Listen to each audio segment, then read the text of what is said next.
wholeness. Welcome to Notes of Nara. My name is Nadra Rashida here, and may this message find you well and whole today. I think this message is going to be a bit more transparent.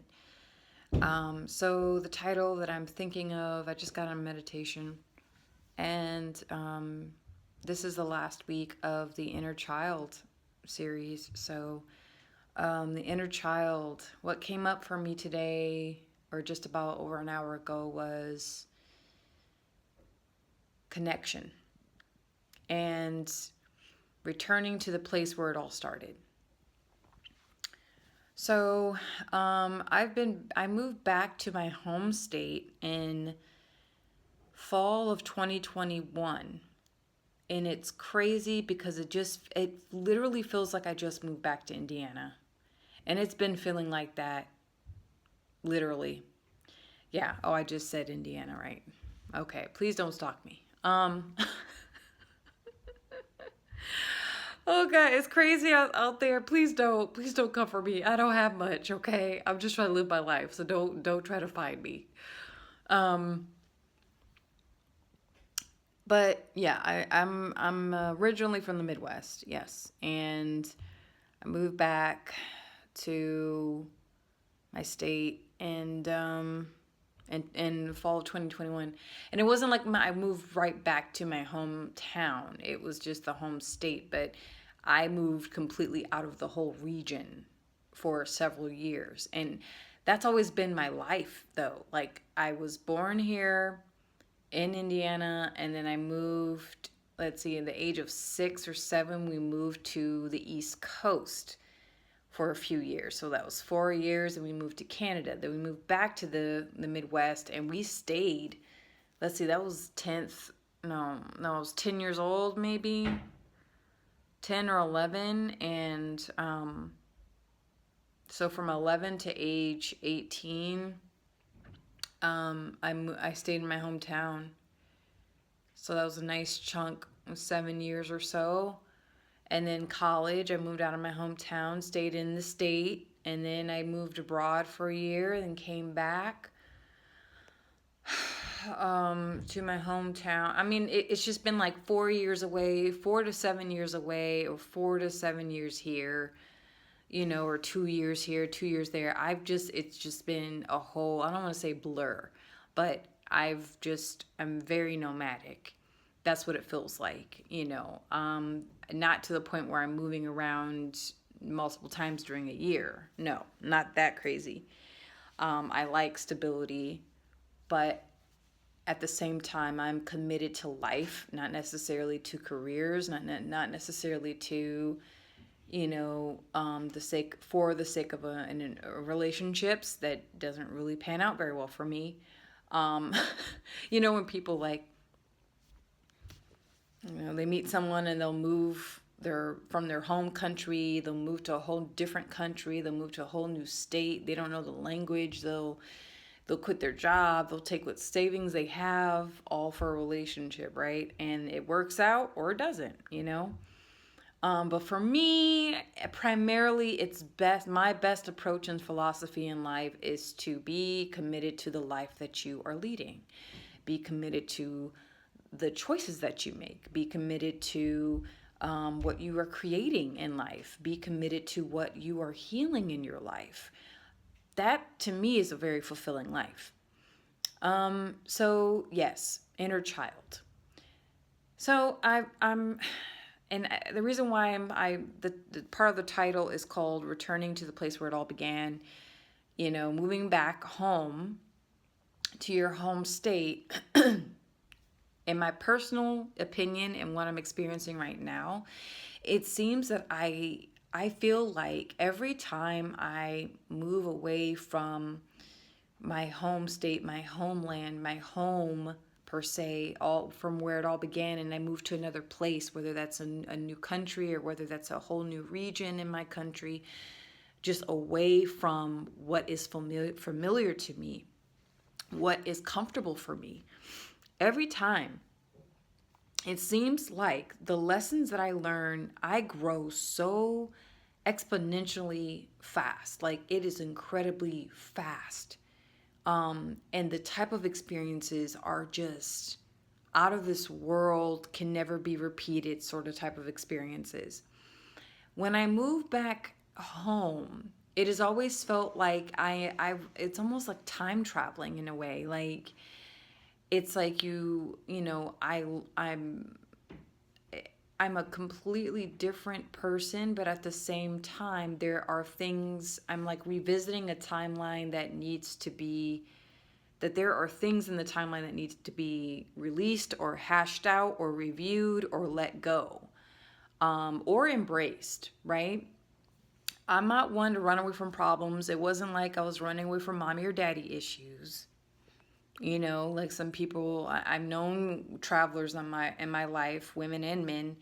They're like, F you, F this town, F my Christian upbringing, and they just go flat out. And I when I moved out west, it was kind of like that. A lot of young, people, or people in their 20s, 30s, and they're just, especially in their 20s, they're just like, oh, I'm from Texas.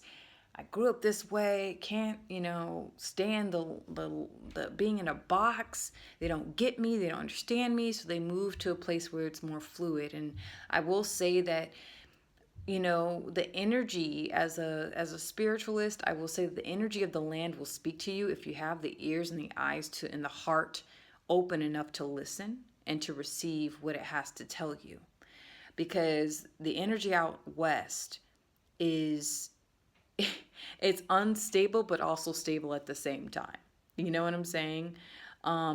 There are a lot of pitfalls out west where you can fall into a lot of different illusions where people, it's very, very tricky when you're out there trying to find your community and find your vibe, to find your tribe type of deal. Like you will find a tribe and you will find a vibe.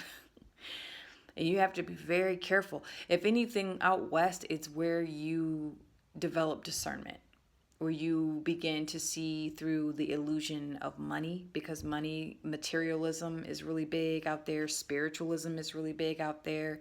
And you have to figure out, where you stand, and it forces you to become centered. I will say I've spent more time, my early life was more on the East Coast, so that was more culture. You'll find on the East Coast it's incredibly cultured, people from all over. Diversity, huh? Like it is the rainbow of rainbows out there. Like you just meet so many different cultures, so many different people, so many different languages. It's you can sit down and have a deep philosophical conversation with people, and people read. But out west is where I grew up. That's I think my first big, I will say, yeah, traveling to Europe helped me. But I will say at the age of my late 20s is where I really began to mature as a human being. But moving back, yeah, out west is where when I was doing a lot of my spiritual work, and so, or my inner work, and so I met my inner child. My inner child introduced herself to me, and I was like, oh wow, this is a real thing. Like, whoa, when you are doing the work, you begin to reconnect to the fragmented parts of your consciousness, and so I felt I've when I moved back here, I began to face some unhealed bullshit, pretty much, excuse my French, but within myself that I thought I took care of already. And that's the thing about spiritualism, is that you can end up spiritual bypassing a lot of your ish, thinking that you're done healing per se. It's not, or you're chasing the heal, because some people get addicted to healing. Some people get addicted to always having to let go and release and all that. And it's just like, no, actually, it's just a state of being, and what you're willing to to let go, and just being present. Being present, I feel like, is what is most liberating. It gives you an out. You're not running away from anything. You're not running to anything. You are just there. You're just here. And so moving back home in the Midwest, I will say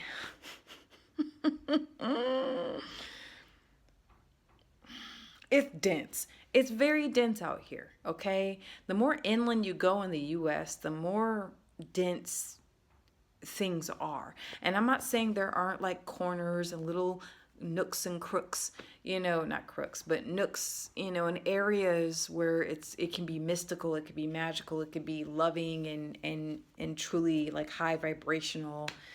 But it's very dense out here in these Midwestern streets. Okay. Needless to say, I find that I have to put more effort in my spiritual practice, way more, and a lot. I have to be way more intentional out here because of the dense energy. It's just as heavier. And I don't know if it was something about being thousands of feet above sea level out in Arizona and New Mexico, where, that sunlight did something. I'm not sure, but here is so heavy. And I find that I just have a bit of a difficulty with the connection with this place, number one, and then with myself.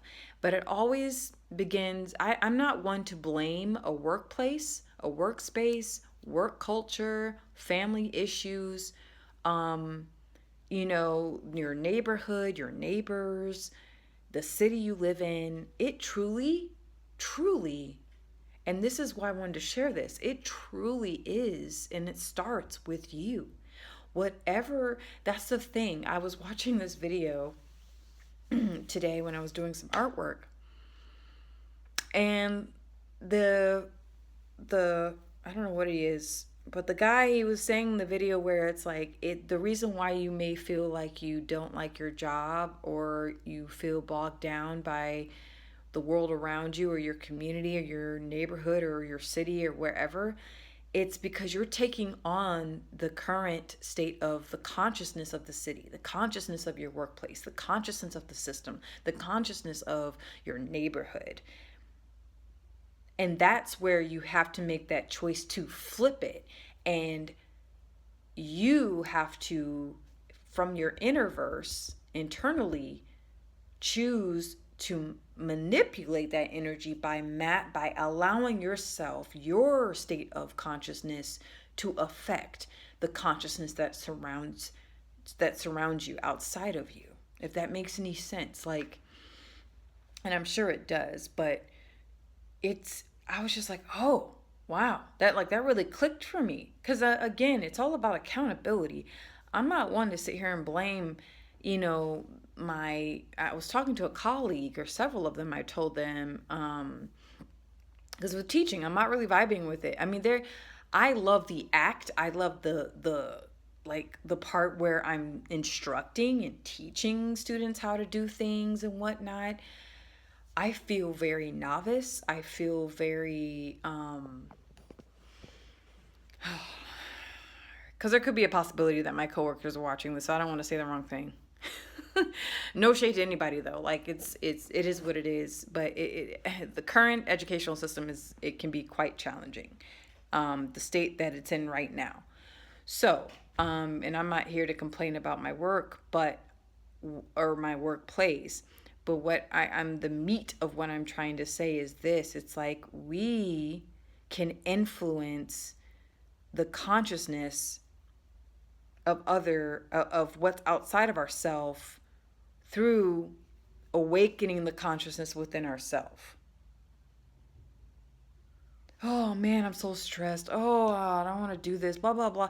Like, that's the consciousness that you're bringing into your home after your 9 to 5 or running your business or whatever you're doing to make your money to pay your bills. Okay.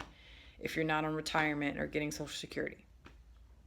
So that is very empowering. But oh yeah, this is what I was trying to say. So I've been telling a lot of my colleagues, listen, I said, despite the circumstances, I've come to the conclusion that whatever work environment I'm in, whether that is a school that's performing very well, the district has got their ish together, the kids are great, everyone's friendly, or it's the complete opposite where kids are struggling, departments don't really, flow very well, blah, blah, blah, blah, blah.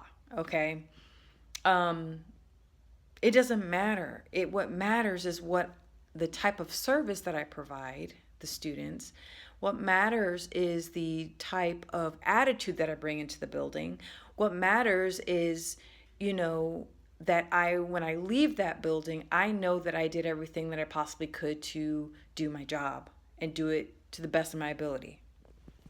And for the past couple of weeks, I've been struggling with that due to a recent loss of my family that I've taken a lot harder than, like, I don't know. It's like, uh, it kind of like threw me off a little bit. Um, and I guess I sound like I'm really hard on myself because, it's okay to mourn, it's okay to grieve when someone transitions out of this world, but I'm very hard on myself. And when I feel like I'm underperforming, it's really hard for me like, it's hard for me, okay, to just be like, to take time for myself and all that. But yeah, I say all that to say this, like, we have the power to shift consciousness around us, but the way to do that is to reconnect with what's inside here. All of this. Don't blame, shame, or guilt your workplace, your bosses, your colleagues, your coworkers, the government, politics, like society, culture. Like, you're part of it. So just say that, I'm part of the problem. What can I do to do better? You know what I'm saying? What can I do to do better? And that is incredibly important. I think that is empowering. That is something where we can do something. I can do something with that. So back to my initial, I guess, point in my message right now is this.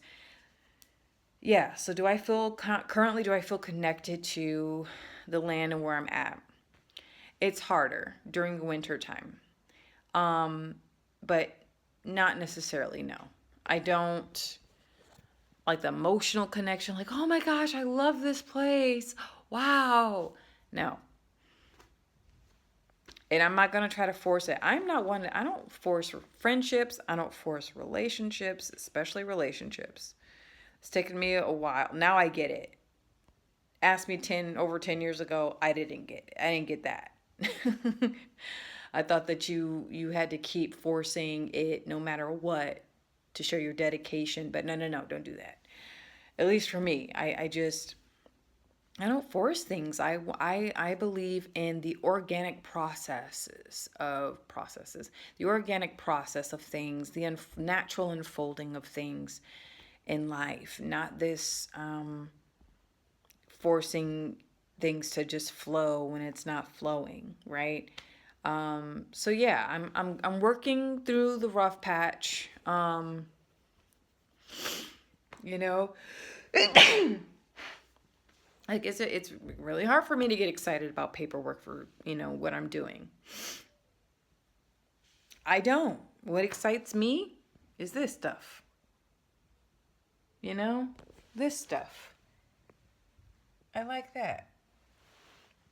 You know what I'm saying? I have all types of projects and stuff, and and then it's like reconnecting to my music, which, man, I will have to say my time in my home state hasn't been like, oh my gosh, wow, I never want to leave. It's been challenging. Like, I was in a challenging relationship for 2 years of my life. Um, and now, and I had to work through that. I'm still healing. I feel like I'm not still healing. I think there's some residual stuff, but it's like that threw me for a loop. And then, now I'm like, okay, I'm in a place where it's like I'm slowly finding my groove, and Now I'm working through grad school and I'm like, okay, what does my life look like until 2029? You know what I'm saying? Like, what does my artwork look like? What does my music look like? What does my spiritual life look like? What does my mental health look like? What does my physical body look like? What am I designing and co-creating in my life? Where is the role of my inner child? And I'm so grateful to have the space and place to ask myself these questions because many people don't.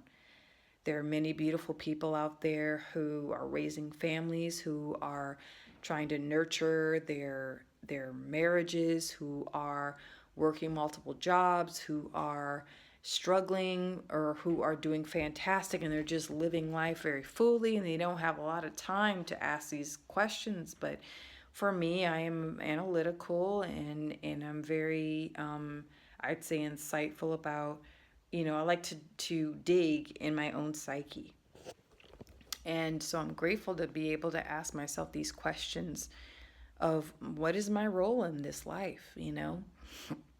I'm committed to this life for as long as my contract to be in this life is here. I'm here.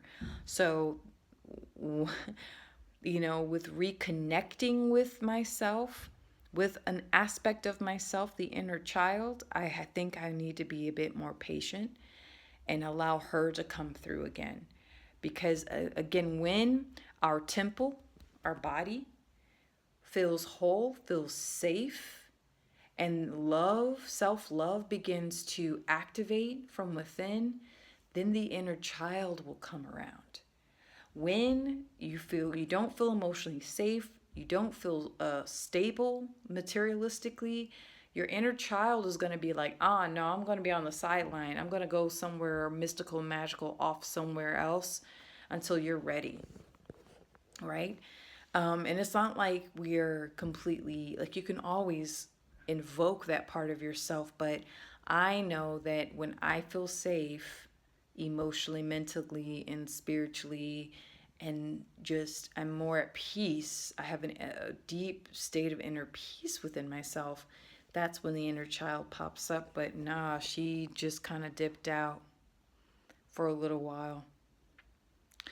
And I think, you know, I will say when in relationships, when your inner child is recognized and acknowledged by the other, that is a deep, deep indication that you're in a really good connection with somebody.